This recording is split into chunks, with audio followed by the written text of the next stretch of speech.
Yamato is becoming a Straw Hat and Usopp is getting Conqueror's Haki. Those are my takeaways from the chapter. I already believed in both of those things before, but now I'm fully committed. I'm gonna speak them into existence. One Piece chapter 1024 has dropped. It was an absolute blast. Had my live reaction on Friday, my first one in weeks since my vacation. Oh, wait a minute, hold on. All these people are knocked out, foam at the mouth. Oh man, yo, Yamato for Straw Hat, man. Oh, if we get another Conqueror's Haki user, oh, I'm gonna be so disappointed if she doesn't join the crew. Oh, wait, are these the are we gonna get a daimyo reveal? Oh, here comes the Conqueror's Haki leaking off the bat. Oh. This was amazing. That was such a ride. Shout out to everybody that pulled up. It was so much fun to live stream again. Also, if you're new to the channel, make sure you subscribe because we do this every week. And throughout the week, I have other videos on theories and discussions dropping as well. But I absolutely love this chapter. I've been waiting for this Kaido flashback for so long, and one of the main reasons was to see this Kaido and Yamato relationship. And before we even get to the Yamato flashback, we have to talk about the fight that went down. Yamato has been holding on 1v1 against Kaido for a pretty long time now. If you think about all the people that have fought Kaido so far, it's been groups. You had the 9 Scabbards, the 5 Supernovas. The only other time it was a 1v1 was Luffy taking on him alone, and we saw how that went down after Luffy was like, okay everybody, go downstairs, I got this, I'm gonna defeat Kaido. Pretty much by next chapter he got clapped and was falling off the island. Yamato though has been holding on now for quite a while. I'm sure power scalers are gonna go crazy over this, but I think it just shows that she's incredibly strong, and that's very exciting. I also love the attacks that are going back and forth, Yamato using essentially the same attacks as Kaido. What I hope this leads to though is Yamato eventually having her own set of moves that are separate from Kaido. As we later see in the flashback, she did spend some time with the samurai and the daimyo. Obviously they didn't have any time to teach her anything, but I'm hoping throughout like her life as she grew up, she kind of worked on her own set of moves, and eventually that will be her main thing. That way she won't be copying Kaido anymore, and probably not Oden anymore either, and she'll just be Yamato, her own unique person. Besides the attacks, the dialogue between Yamato and Kaido here is very real as well. I really felt it from Yamato when she's saying, you have always wanted to kill me. And Kaido simply is just like, yeah, you've been trying to become Oden, so if you're gonna be him, you're gonna have to live up to that name. And with this, there's so many different things going on because I really feel for Yamato in that she just wants a father that cares for her and like still kind of believes in Kaido. I think we've seen that throughout the story, like during the Ace flashback, Ace was really trying to get through the message of like, hey, you don't have to listen and live in your father's shadow. Even recently when Luffy took off her cuffs, she still has some belief that her father wouldn't go as far to kill her, but that was the reality. At the same time, I kind of really like what Kaido is saying in that if you're gonna try to imitate and say that you're Kazuki Oden, you're gonna have to live up to that name. And on Yamato's end, she's just simply saying, I really love and admire Oden. Is that really that much of a crime? And you could kind of feel for her as well because it's more of a like a childish take that she just wants to like get her father's approval in some way. And with this conversation, we finally jump into that flashback, and the first thing to actually note is some dialogue from somebody else off screen. In that line of dialogue, it seems like one of the Beast Pirates is talking to Kaido, and they call Yamato the Ogre Princess. Now, of course, if you've been part of the One Piece community in any capacity, you've probably noticed this crazy debate about Yamato's gender, but in the recent Viver card, which I broke down right here, it was confirmed that Yamato is a female. Now, personally, that's how I always viewed it, but it really had nothing to do with Yamato's gender and how she identifies. It had more to do with Kaido. For me, I was just looking at it from a story perspective, and it made zero sense for Kaido to call Yamato his son just because Yamato wanted to become Oden. He clearly did not agree with that, literally beat her up for that, so why would he be like, oh, it's okay, I'll still call you my son? And not only that, but everybody else in the Beast Pirates calls Yamato a young master, which essentially is like a prince. So when I looked at that, I knew it had to be something deeper, so my theory was that Kaido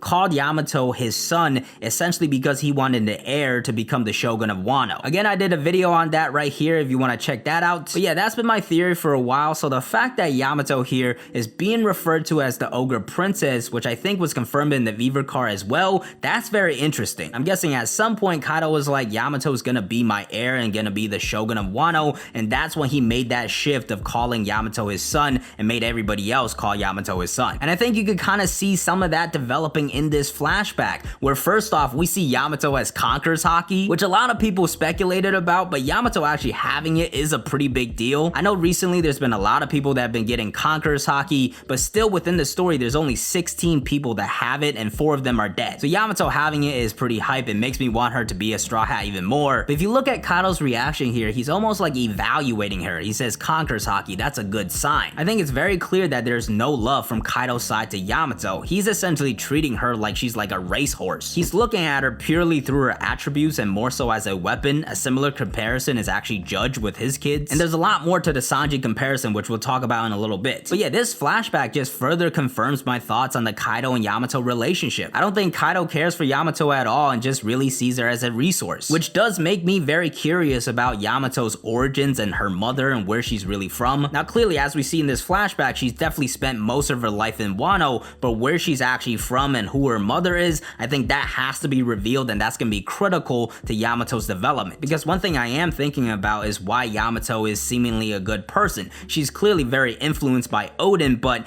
even before that, you probably need some sort of guidance to give you some good morals to develop. Like if she was just raised by Kaido and he just beat her senseless all the time, she would probably get to a point where she's just agreeing with him and becomes a ruthless person. So I think it's possible whoever Yamato's mom is maybe had a similar type of effect like Sora did on Sanji. And speaking of Sanji, if we look at Yamato's situation in this flashback, it's very similar to what happened to Sanji. Already at this young age, which by the way, Yamato as a child here is so cute, but Kaido does not give a damn. He's already beaten her up. He's starving her as well. He ends up throwing her in the cave with the other daimyo of Wano. This was another hype moment for me. I think it was a genius way for Oda to do this, because with the daimyo, it was something like a lot of people wondered if we're ever gonna even see them. And that's been the thing about Wano, is that it's so damn long that there are things that we're like, Oda probably skipped over this and we're not gonna get this, and then he ties it in later with a great plot line. Plus, to get the reveal of Ushimaru in this chapter, after we got the Zoro Shimotsuki tease last chapter, is just perfect. But before we talk about the daimyo, I want to talk about how similar this scene is to the scene of Sanji and Zeph. Kaido pulls a pretty ruthless trick where he puts one plate of food and gives the samurai back their swords, so he literally is like putting his daughter's life on the line and does not give a damn. But the daimyo, to their credit, prove that they're great samurai and they give the food to Yamato. And I think this experience and how Yamato grew up overall is so critical to what type of person she is. Because Kaido put her through this, she now has relationship with the people of Wano that put their lives on the line for her. She also understands the struggle of hunger that we saw from Tama earlier in the arc. Like we saw Sanji in a very similar situation with Zeph and how much that impacted his life. And I think this moment had a very similar effect on Yamato, and maybe even more so because the daimyo went on to die and put their lives on the line for her. And honestly, as much as she's talked about wanting to become Odin and carrying on his will, she's really inheriting the will of the daimyo. And that's another reason I love this moment. It makes her resolve much stronger because she has people from Wano that sacrifice their lives for her. This moment also really hypes me up for the potential of her as a Straw Hat, because the interactions she could now have with Zoro and Sanji are pretty great. Of course, with Sanji, the main thing everybody keeps anticipating is like Sanji simping for her and she's like, no, I'm Odin. But now they actually have stuff of substance to talk about. They went through a very similar situation. And not only that, but both of them are victims to terrible fathers that really only saw them as a resource. So that's one really great way to tie their characters together and create some great moments for them. And of course, on the other hand, with Zoro, if he is a Shimotsuki, which I did a video on right here, but if that comes true, Yamato now kind of has a connection with him as well because she knew Ushimaru. Speaking of Ushimaru, I think this chapter just kind of further pushes the idea that Zoro has some Shimotsuki ties. First off, Ushimaru looks very similar to Zoro. He just has like a thicker jaw. He also says to Yamato, you picked a hell of a family to be born into, which could be further foreshadowing. Some people also thought he was using Shusui, but that's just not the case. First off, this scene is taking place after Odin died and Moria had already stolen Shusui by then. Second of all, that would be incredibly disrespectful and wouldn't make any sense. But yeah, out of these three daimyo, Ushimaru was definitely the most highlighted. The other two did look very badass. When Ushimaru is about to go and attack Kaido, you can see the Shimotsuki crest on his back as well. And with the reveal of these three, we do have all the daimyo because Odin was the daimyo of Curry and Yasuie was the daimyo of Hakamai. Also in the flashback, we saw Yamato reading the logbook with the daimyo, so I'm wondering if there was something in there that really gave them some extra resolve to like put their lives on the line. But yeah, in the end, we see them sacrificing themselves for Yamato and it cuts back to the present. And as we jump back to the present, Yamato's saying to Kaido, what right did you have to take away my freedom and Wano's freedom? And Kaido actually responds by essentially saying that life isn't as simple as it may seem. Now, it's one very quick line of dialogue, but I think these are things we have to look at to give us hints about what Kaido's backstory is. This once again asks the idea that Kaido is like a very conflicted person that went through a lot as he grew up. Of course, he was on the Rocks Pirates, he got experimented on, he seems very depressed right now. I'm telling you guys, the Kaido flashback, once we get all of it, it's gonna be absolutely elite. And what's also absolutely elite is this attack at the end of the chapter, a Conqueror's Haki Clash of Thunder Bagwas. I'm not gonna get into power scaling here, but Yamato just keeps being more impressive. A mythical Zoan, all 3 Hakis, seemingly the ability to use advanced Conqueror's Haki. When she goes to swing that bat, we do see that Haki leaking off like we've seen with previous advanced Conqueror's Haki clashes. So that's just another major W for Yamato. W's all around for Yamato in this chapter with the character development and the power. Her voice actor in the anime has been revealed as well, and she's also amazing. I'm telling you guys, this is the most excited I've been for a Straw Hat candidate out of pretty much everybody besides an actual Straw Hat. But with that said, let's talk about what we saw at the beginning of the chapter with Usopp and Conqueror's Haki. Now, of course, this is a gag moment of Usopp pretending he has Conqueror's Haki, but as we know, all of his lies come true. And this is now the second time that he has lied about having Conqueror's Haki. And we also saw Oda doing this with Zoro very recently, and guess what? Zoro has Conqueror's Haki. There's a lot more reasons why I think Usopp has Conqueror's Haki, but it's probably not gonna happen until Elbaf. But this does make me very, very hype about Usopp's development and story in Elbaf. But besides that, we do get a glimpse of pretty much all the Straw Hats. Robin seemingly is the only one that's kind of down right now. The rest of the Straw Hats are still pretty much good though, so I'm wondering what's really gonna be next for them. I did make a video about the potential of the Straw Hats fighting off Kaido for a little bit. I think that's still in play. But yeah, this chapter was an absolute banger for me. Apparently next chapter is gonna be even more hype, so be on the lookout for the live reaction on Friday. Of course, chapter review dropping on Sundays, and definitely let me know your rating of the chapter in the comments. Hey you, are you looking for more videos to watch? Well, I got the perfect one for you right there.